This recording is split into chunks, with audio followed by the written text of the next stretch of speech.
Kenichi is your average Japanese salaryman, and one day, while overworking himself as usual, he collapses to the floor. Normally, this would be where he gets sent to another world. But in Kenichi's case, he just survives and sues his company so he can retire on a farm. Life has been going pretty well for him, but all of a sudden, while he's making Luan for himself, he vanishes and appears in the middle of a forest. He tries looking around to figure out where he is, but all he finds is the skeleton of a fallen knight and a bunch of unfamiliar plants. He has watched a lot of anime in his lifetime, so he knows this is probably an isekai adventure. To confirm it, he yells out status window to see if something happens to get surprise.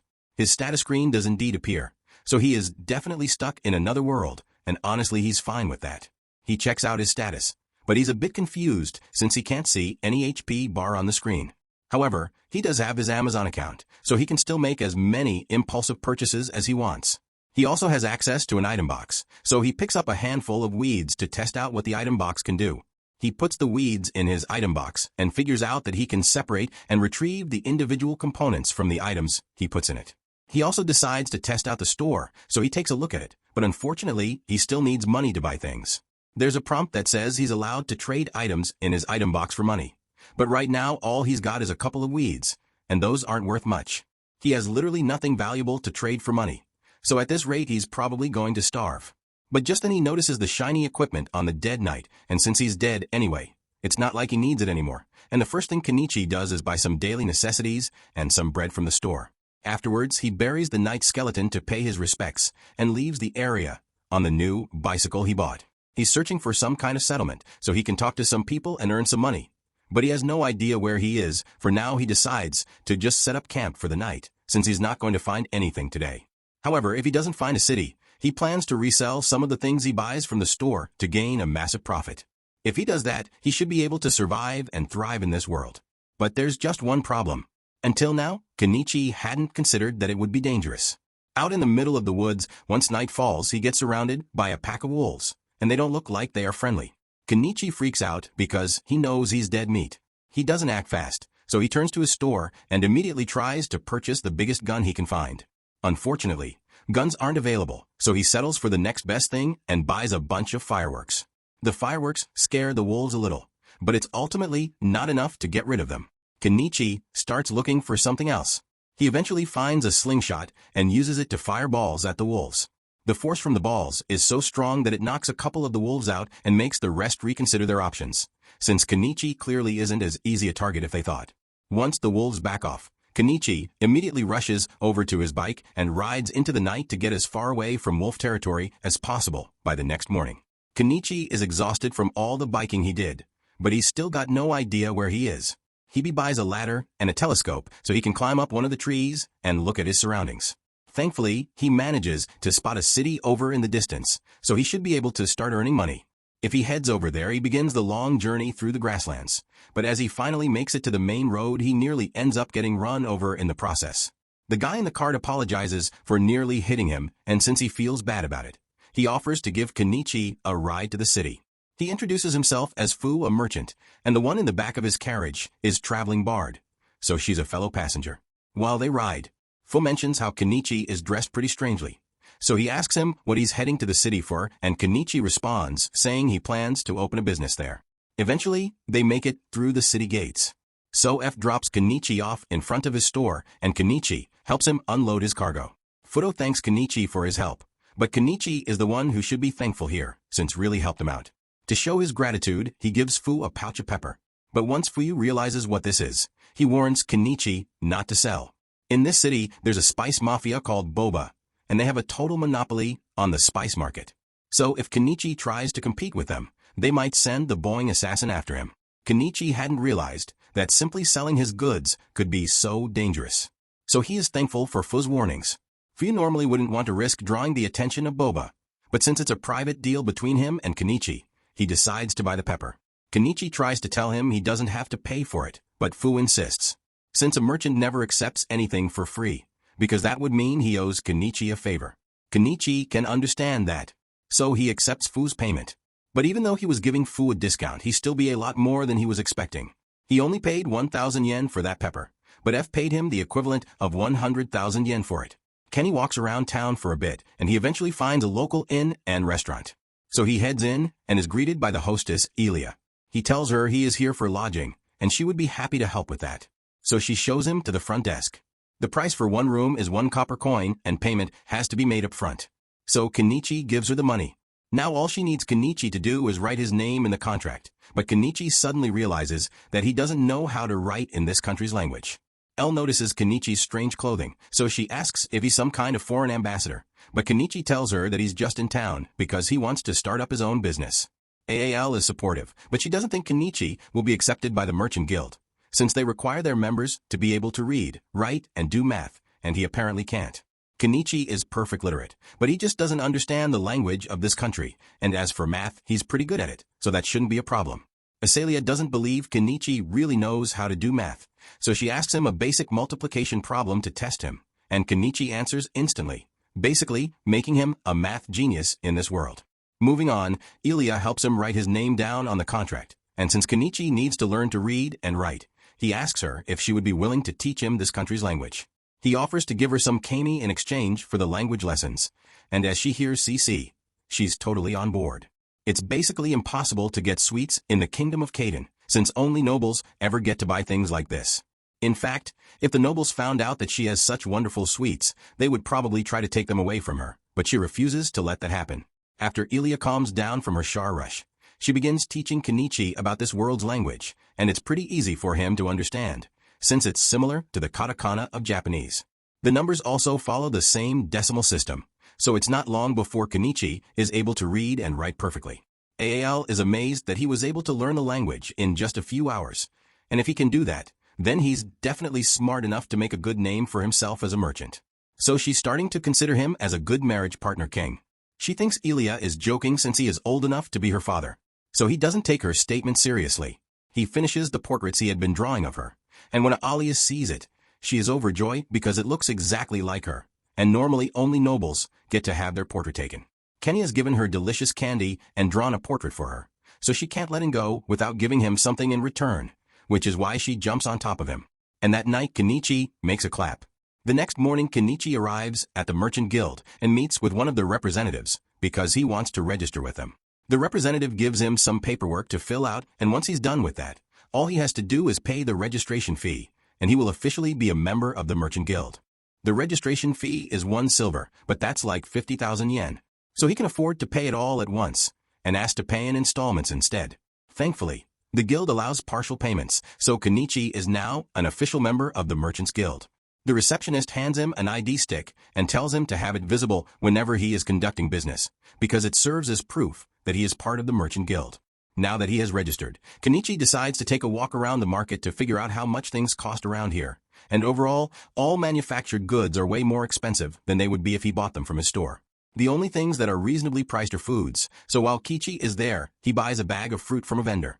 The next day Kenichi is working on creating a stand so he can sell his goods out in town, and Elia is impressed by how easy it was for him to make it. While Kenichi is putting up a couple of flyers, Elia notices that he's using closed pins, and she's really interested in these, since their design is really cool. The clothespins that exist in this world are made of wood and a rubber band, but they break so easily that they are practically useless. She asks Kenichi if he's selling these as well, but Kenichi hadn't even considered the fact that something as simple as clothespins could be so valuable. Later that day Kenichi head out into the market for his first day as a merchant and finds a good spot next to an old lady. He asks her if she's fine with him setting up his stall here, and she has no problem with it. So Kenichi pulls his stall out of his item box. Anama is impressed by Kenichi's selection of goods, so she looks around for a bit and spots the clothespin he is selling. She really likes them, so she offers to buy a couple, and Kenichi is surprised, since he didn't think she would want to support her competition. Anama points out that there's no rule saying she can't buy from him, and besides she doesn't plan on having some sort of rival with him anyway. As the day goes on, Kenichi's stall begins attracting customers, so his goods are being sold fast. Specifically, the clothespins have become quite popular for their reliability, so Kenichi could probably make a living off selling those alone. However, he knows other people will eventually create similar CLO spins, so he can't rely on them forever. Just then a man comes over to Kenichi's stall, and from the fact that he has a sword on his hip and really makes clothes, Kenichi can tell that the guy must be a noble. The man says he wants to have a look at Kenichi's knife, so Kenichi lets him test it out. After the man is satisfied with the sharpness tests, he asks for the price. Kenichi tells him the knife costs 2 silver, and that's pretty expensive. But the man can understand why. Since this knife is excellently made, he would love to buy it, but he needs a blade that's slightly longer. So Kenichi checks his shop to see if there's anything bigger available, and eventually he manages to find a katana. The man absolutely loves the katana, but Kenichi tells him the price is 1 gold coin, and that's really expensive. So the man isn't sure if you should buy it or not. While Kenichi watches the man try to convince himself that the sword is a necessary expense, a cat girl starts sniffing his face and licks him. This is the first time Kenichi has ever seen any beast folk, so he's a little scared at first. But he soon calms down and asks them what they would like to buy. They tell them they want the cloths that he is using to cover his stall, and those originally weren't meant to be sold. But Kenichi is a businessman, so if they want the cloths, then he will sell them the cloth. He tells them 1 cloth costs 3 copper pieces, but since they want to buy 3, he will give them a discount and only charge a copper instead. That's a good deal for them. But the beast folk are really bad at math, so they don't understand what Kenichi said at all and assume he's trying to scam them. The Nolan tells the beast folk that Kenichi is telling them the truth, so they don't need to worry about being scammed. So they take his word for it and buy the cloths. The man also decides to buy the sword since it is incredibly well made. So by the end of the day, Kenichi made a really good profit. Meanwhile, elsewhere in the city, a maid who bought Kenichi's clothes pins shows them to her master Primula. Margaret asks Primula if they can use these in the mansion, since they would make her work a lot easier, and Primula thinks that's a good idea. So she tells Margaret to go buy some more tomorrow. Better yet, she wants to sell these cloak spins at her own company, since this is a gold mine of opportunity. So she runs off to ask her father for permission. That evening Kenichi is taking a bath by the well, and he really wishes he could have a warm bath, but those haven't been invented yet, so he's going to have to make one himself. He looks through the store to see if there's anything he could use to make the hot bath, and happens to find a barrel for sale. So he intends to fill it with water and put it over a fire so he can experience a hot bath again. And if his idea works out, then he might be able to make some profit from it. That aside, Kenichi has been benefiting a lot from his online store screen, but he has no idea how it actually works or how the packages even get to him in the first place. To be honest, it's way too good to be true. So Kenichi worries it might steal his soul as compensation at some point, but for now there's no use worrying about it. So he decides to go to sleep. Meanwhile, out in the forest there's a little girl named Animon, and she's currently on the run. The next day, as Kenichi is setting up his store, he decides to update his inventory a little, so he puts some jewelry up for sale. These aren't valuable gems by any means, but they look pretty, so he should be able to make a decent profit off them. Just then, the May from yesterday, Margaret shows up and says she is here to buy some more clothespins from Kenichi. He asked her how many she wants to buy, and he's surprised to hear that she wants 100, but she has the money for it. So he finalizes the sale. While he's packing up the pins for her, Margaret notices some of the jewels he set out and asks if they are made of real diamonds. Kenny tells her the jewels are all made from polished glass, but even so they look really nice. So Margaret asks him to set one aside so she can come back and buy it later. Business goes on as usual for the rest of the day, but just as Kenny is about to close up shop for the day, the beast folk from yesterday come back to his shop. They look pretty serious. So Kenny is worried that they might be here to beat him up. But then Milan gets up close to his face and tells the others that she definitely smells spices coming from him. The other beast folk begin celebrating and ask Kenichi to sell him some of his spices, but he is hesitant to do so. After what he heard about the Spice Syndicate, he has no idea how they operate or what they'll do to him if they find out that he's selling spices. So he doesn't want to risk it. The beast FO keep begging him to make an exception, but the people in the area tell them that they can't expect a new guy like Kenichi to risk his business for their sake. And the beast folks seem to get the message Kenichi can't sell them any spices, but it technically won't be breaking any rules if he just shares a meal with them. So he invites the group to come eat with him, but it's going to have to be out in the woods so he doesn't attract any negative attention. The beast folk are really happy to hear this. So later that night they all meet Kenichi and Anama on the outskirts of town so they can begin cooking. Kenichi is about to begin cooking and Anama asks if she can help, so he tells her to cut some of the veggies for him. However, when Anama takes a look at the veggies, she can't believe how vibrant and juicy they look. Kenichi explains that he got these from a foreign country, and he can guarantee that these taste really good. While Kishi and Anama are working on the veggies, Mayan and the other beast folk are busy in the river trying to catch some fish, and soon enough they manage to get a decent amount. Now that all the ingredients are ready, Kenichi begins prepping the fish with the spices and throws everything in a pot to cook for a while, eventually resulting in a meal that the beast folk absolutely love. They've never tasted anything like this before, so they are really thankful for the meal. But all this good food is making them crave alcohol really bad. Anama tells them to show some restraint, since alcohol is really expensive. But Kenichi sees no harm in giving them a little to drink. So he pulls out a bottle of cheap booze and pours them a couple of glasses, but in exchange he wants them to swear that they'll never tell a soul about the meal he made for them. Anama warns Kenichi that he's being a little too generous, but he doesn't see anything wrong with letting the beast folk enjoy themselves, especially since they seem to be good people that night. They drink together, bathe together, and eventually fall asleep under the stars, and Miley seems to really like Kenichi. Now the next morning Kenichi returns to the inn, and Elia is a bit upset, since he was out all night. Kenichi tries to explain that he was just hanging out with a couple of beast folk outside town, but judging from the cat lady fur on his jacket, she thinks Kenny get a lot more than just hang out, and she's mad. He chose to do it with a cat lady instead of her. Later that day Kenichi is setting up his shop for another day of business, but as he is doing so, Margaret shows up with Primula to visit Kenichi's shop. Kenichi is distracted by Prima's beauty at first, but then he notices Margaret standing behind her and realizes they must be here to buy that necklace Margaret asked about yesterday. He brings it out and Margaret pays for it before giving it to Primula so she can inspect it, and with how well it is made, she's having a hard time believing that it's not made of real diamonds. She asks him if he has any more of these in stock. So Kenichi buys a bunch more from his store and brings them out to show her. Prema is incredibly impressed by the quality of Kenichi's products, as well as the fact that he has an item box, so she has a request to make of him. She tells him that she is the daughter of the owner of the Mo Trading Company, and if Kichi is willing to accompany her, she would like to introduce him to her father. Kenichi likes the idea of meeting with the owner of a major trading company, but he is hesitant to meet any big shots, since it might spell trouble for him. However, Anama tells him that Prima's father is well known around town, and everyone says he's a man of good character. So Kenichi doesn't have to worry about getting into trouble with him. Since that's the case, Kenichi agrees to go with Primula, so she invites him to join her in her carriage, so they can go meet her father along the way. Primula shows him some clothespin replicas she had made, and although the wood shape was easy enough to copy, the metal clamp was too complex for her craftsman to make. Kenny can understand why they weren't able to figure it out, because even he doesn't know how the springs are made, but he doesn't know that it's a complicated process. They eventually arrive at Prima's home and Kenichi is amazed by how huge it is. But compared to the houses nobles around here have, Primula says this is actually pretty small. They head inside and Kenichi is introduced to Prima's father, Malo. They both greet each other, and Mo invites Kei have his seats so they can begin their discussion. Once Kenichi is settled in, he shows Malo some of the jewelry he has, and Malo is just as impressed as Primula was on top of that. Primula tells him that Kenichi possesses an item box, and Malo finds this interesting because he also has one.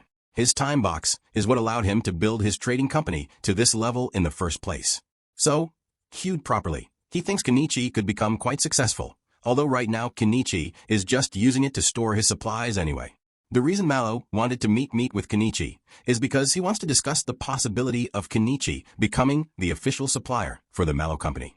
Kenichi had expected a proposal like this, and assumes Malo intends to market it in such a way to maximize profits. However, if that's what Malo is, after Kenichi asks why he didn't just keep buying the items from his store for cheap and resell them later on. Malo definitely could have done that, but that's a sneaky business tactic, and if Kenichi ever found out they were reselling his goods without permission, he wouldn't be very happy about it. Also, having a direct conversation with Kenichi like this gives Malo an edge over his competitors, who would eventually approach him as well. With that being said, Malo would like to begin their partnership negotiations and offers to pay Kenichi 50% of the retail price for his goods. Kenichi could have for a better deal, but he's honestly okay with this, since he's already making a ridiculous amount of profit from his online store. So he accepts Malo's offer, and the two shake hands on it. He officially signs the supply contract, and the first few items he supplies Mo would earn him over 1,000,000 yen worth of coins. However, when Primula sees all the beautiful jewels Kenichi has in stock, she falls in love with them and asks her father if she can just buy these ones from Kenichi for herself. Malice sees no problem with that, so Primula offers to pay him 10 gold coins for them, which is equivalent to 2,000,000 yen. So for the first time since he got here, Kenichi has an 8-figure bank balance. Since he's doing so well for himself, he decides to finally begin setting things up for his quiet life and buys a home from his store. The next day he leaves the city walls and heads out into the forest to look for a good place to set up his home. Before he left, he told Alia about his plan so she wouldn't be worried, but she thought it was a bit strange that Kenichi was willingly choosing to live out in the dangerous forest instead of staying in the city. Once he finally finds a good spot, Kenichi purchases a weed whacker and begins landscaping the area. But he runs into a problem since, even though other things from his store are pretty cheap, fuel is always expensive, no matter what world you live in. There's nothing he can do about it though. So he deals with the high cost and keeps working until he has eventually cleared a path for himself to get in and out of the forest. After that, he needs to start working on getting rid of all these trees. So he buys a chainsaw and starts cutting. After several hours of hard work, Kenichi has finally managed to cut through a bunch of the trees in the area. So all that's left is to move them out of the way. However, when he tries to stuff the trees in his item box, it doesn't work. It looks like the trees are too long to fit, so he's going to have to bust out the chainsaw yen and cut them down into more manageable pieces. He eventually shortens the trees into 10 logs, and this way he's able to fit them in his item box. So he's almost done with the tree removal. The only thing left to do is pull out all the tree stumps. But that's going to be a lot of work, and the sun is already setting. So he decides to come back and finish up tomorrow. The next day, Kenichi returns to the forest to finish the work, but after digging at the stump for a while, he realizes that this is way too much work for a middle-aged man like him. So rather than destroy his back over this, he decides to just buy a backhoe. However, once he actually sees it, he realizes he just spent 1.2 million yen on heavy machinery because he didn't want to do manual labor. He's kind of regretting that. But at the same time, this means you won't have to work as hard, so maybe it was a worthwhile investment. He starts up the engine, but then he realizes that this thing runs on diesel and his store doesn't sell diesel at all. He starts panicking, since it would be a huge waste if he couldn't use the backhoe after he spent so much money on it. He thinks for a second and realizes he could probably make his own diesel if he mixes kerosene and some additives. But when he's about to try it out, he realizes he could destroy the back's engine if he gets the proportions of the mixture wrong. So just to be safe, he decides to test out his mixture on a diesel generator first. After filling it up, he tries turning it on, and it seems to work fine. So he knows his homemade diesel will work with the backhoe. So he intends to return tomorrow to finish the job. In the meantime, he needs to do something about all the bugs out here. So the next day, he decides to head to a local magic shop to buy some bug-repellent magic stones. As he enters the shop, the wizard who owns it greets Kenichi and asks him where he's from, since he hasn't seen him around here before. Kenichi explains that he's a foreigner who just recently set up a shop in town, and he's here because he wants to buy some bug-repellent stones. The wizard tells him that those stones cost 3 silver coins, but that's really expensive. So Kenichi tries to make a deal and offers to give the wizard 2 oranges if he can lower the price. The wizard has never seen oranges before, so he thinks they must be some kind of exotic fruit and agrees to give Kenichi a discount because of it. Later that day, Kenichi goes to talk to Wanama, and she tells him that the wizard is a really knowledgeable guy. So he's a good person to have as a friend, pretty much the exact opposite of the wanted criminal Shaga, whose wanted posters have been held up all across town. He's the leader of a notorious bandit group, so the reward for his capture is pretty big. In fact, that night Shaga organizes a raid on a carriage full of slaves that were being transported, and who knows what he plans to do with them. The next day, Kenichi heads back into the forest so he can finally use his backhoe, and he no longer regrets his purchase, because not only is it making his work a lot easier, but it's also really fun now. Now nothing can stop him from fulfilling his dream of living a quiet life in the woods. But after spending so much money on the backhoe, he's dangerously close to being broke, so he's going to have to put a hold on any further construction progress. A little while later, Kichi goes to meet with Mo and Primit, again in hopes of selling them some salt and sugar for a good profit. Mo tests the sugar, and he is certainly pleased with its quality, but he can't actually buy it off Kenichi. The state reserves all rights to sugar and salt, so Mo would get in trouble if he purchased it from an unauthorized source. Ever on the bright side, those jewels Kenichi sold him before selling like crazy, so Mo would like to purchase more of those immediately. The extra jewels Kenichi just sold earned him 15 gold coins, which is roughly 3 million yen. So now he has enough money to finally purchase that log cabin he found in his store.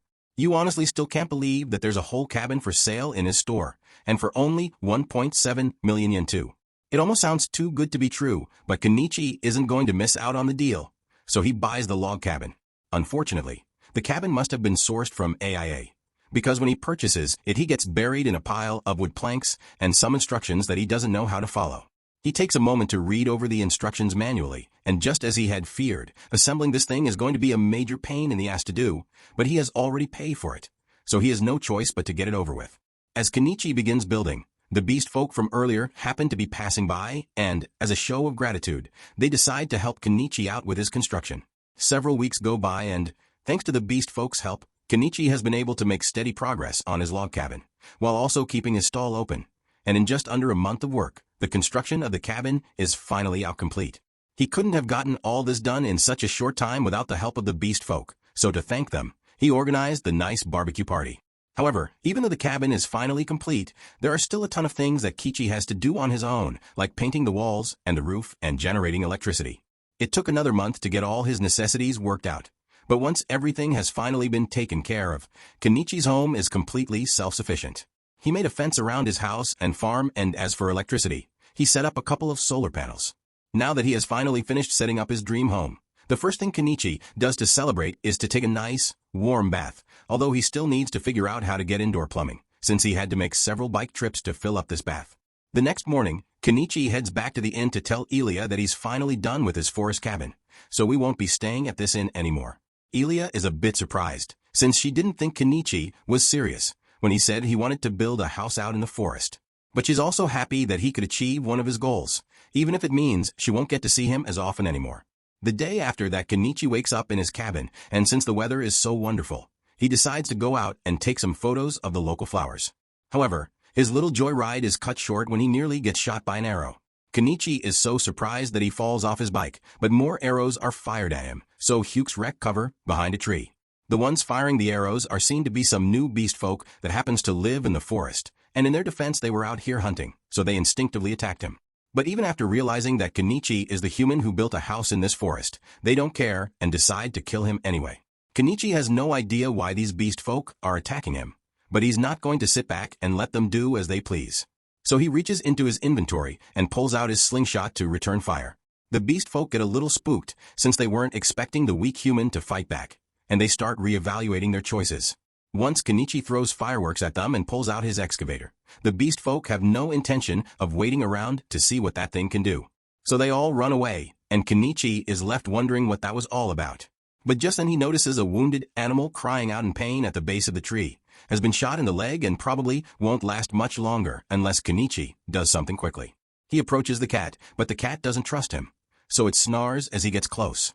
Kenichi doesn't want to get bitten, so he spends a little money buying some cushion armor in case the cat tries to bite him.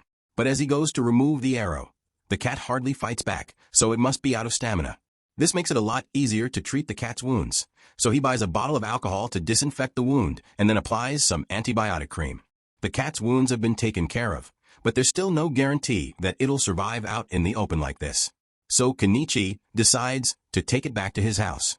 He sets up a blanket for the cat to rest on, but it still hasn't moving muscle since he treated it. So he's starting to worry. He hasn't seen any vets since he came to this town, but there might be some kind of healing magic he can use. So he goes to ask the wizard about it. The wizard listens to Kenichi's story and realizes he must have found a bobcat, but he doesn't understand why Kenichi would want to bother healing it, since he could easily kill it and sell its fur for a good profit. The wizard isn't going to be of much help. So Kenichi heads back outside, and as he does so, Miley happens to be passing by. So she jumps on him and starts sniffing around. She smells the scent of a bobcat on him, and her people see bobcats as messengers of God. So she's really excited and wants to see it for herself.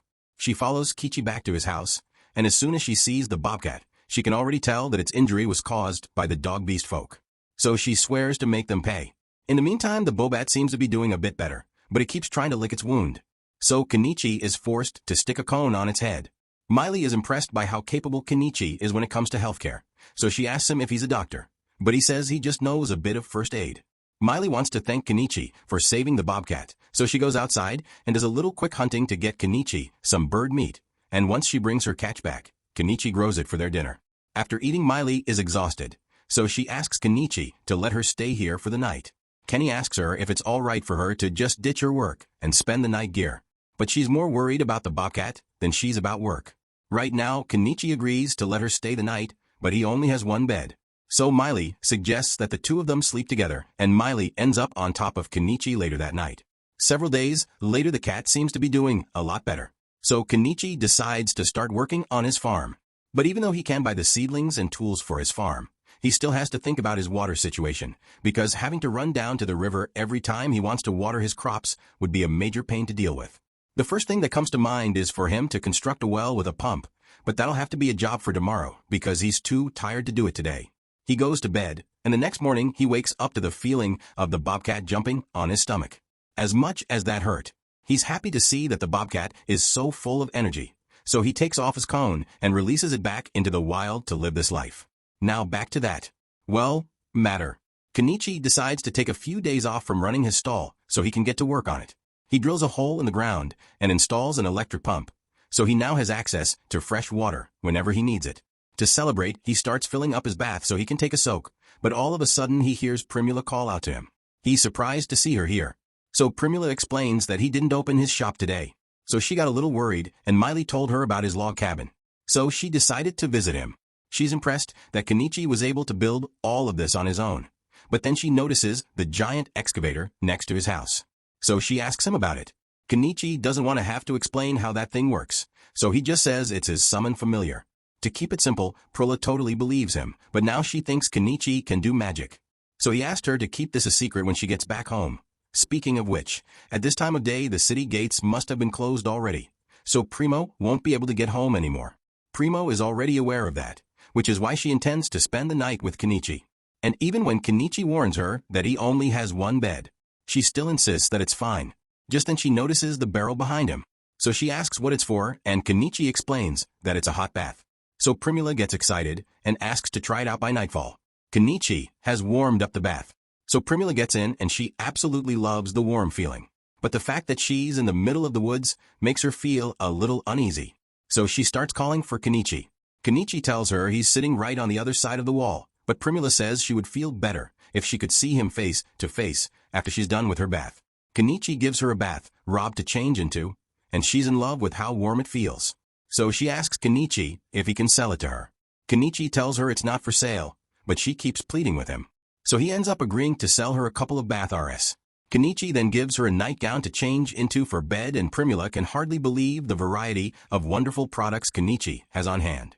So she's sure he will become the greatest merchant in the kingdom if he tried. However, Kenichi is as interested in such a goal, since it would cause a lot of trouble for him if he caught the attention with the nobles in the area. All he wants is to live a quiet life and earn enough money to be comfortable. Prula promises him that she will do whatever she can to help him maintain his quiet life. A little while later they go to bed, but Kenichi doesn't want a repeat of what happened with Miley. So he decided to just buy a second bed for Primula for the night to avoid any funny business. Meanwhile, over in the Outlaws, Camp Shuga seems to have received a job from someone really important, so this could SP trouble in the future. The next morning Kenichi takes Primula back home, and while he's there, he decides to talk with Mo about those bathrobes. Primula asked about. Mo is intrigued by the strange fabric, so he thinks it will sell really well. And since they are on the topic, Kichi decides to bring up the possibility of selling something a little more spicy. Primula certainly seems interested, but Mallow shuts that idea down immediately. Just then Margaret comes into the room to bring Mallow the ledgers he had requested. And since Kenichi seems a bit curious, Mallow explains that he's in the process of rewriting all the old ledgers because the Empire has just come up with a brilliant new system for tracking sales called double-entry bookkeeping. Kenny is taken aback since the double-entry system was common back in Japan. This also leads him to recall something Mo had said about the Empire's influence spreading faster thanks to the new inventions of a particular man. In fact, Mallow was just about to go test one of the latest inventions from that man, and to Kichi's surprise, it was a pitcher pump. He already had his suspicions before this, but for someone to invent a pitcher water pump so easily would require prior knowledge of how it works, meaning there might be someone else in this world who was sent here from Japan. And Kenichi is slightly worried since he now has competition over the next few days. Primo would occasionally visit Kenichi and spend the night at his place. But tonight is special because she's going to be traveling for a supply run tomorrow, so she won't be able to visit for a while. She asks Kenichi if he still has that spicy nightgown because she'd like to buy it from him. So Kenichi asks if there's a guy she's trying to seduce, and Primula answers, saying he's the one she's after. Kenny doesn't know how to respond to that, but he doesn't think it's right for him to have that kind of relationship with Primula, especially since he's friends with Mallow, and there's no way Mo would agree with Primula getting involved with an old man like him. However, Primula tells Kenichi that she already got her father's approval, so that won't be a problem. Even so, Kenichi still has way too many things going on right now, so he can't handle a relationship right now and asks Primula if she would be willing to put the relationship discussion on hold for a while. Primula understands, but she say she would like to share the same bed as Kenichi at least once before she leaves, even if it's just to sleep next to him the next morning. Kenichi gets an unexpected visit from a knight, and it turns out to be the guy he sold a sword to last time. His name is Norseball, and he was sent out here to investigate, because there have been reports of a strange old man living in the woods. But since he already knows Kenichi, he can report back that nothing sinister is going on here. But before he leaves, he tells Kenichi about some interesting news he heard recently. There's a mage in the Empire who created this wonderful condiment called mayonnaise, and he somehow defeated a dragon with it. There's no doubt in Kenichi's mind that this mysterious man must have come from Japan, and with everything he has accomplished so far, Kenichi is feeling really outclassed here. This was the end of episode 3. Subscribe to not miss the next part.